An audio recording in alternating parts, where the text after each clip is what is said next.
Et c'est dans ce contexte que la Guinée reçoit les experts du bureau régional de l'Organisation mondiale de la santé.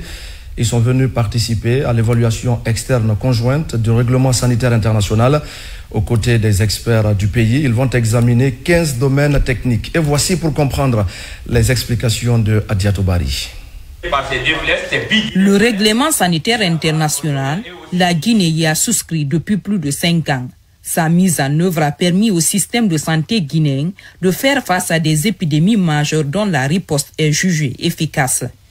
L'instrument juridique de l'OMS prend en compte 19 domaines techniques à des niveaux différents de la pyramide sanitaire.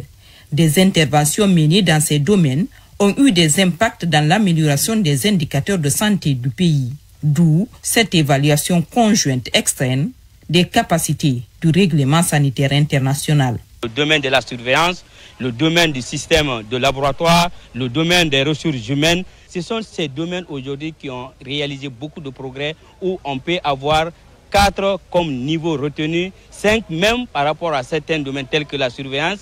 On a aujourd'hui atteint un niveau très appréciable dans l'ensemble. Le pays a développé des capacités et des bonnes pratiques qui doivent être maintenues et renforcées là où il y a encore des gaps dans la réponse aux épidémies.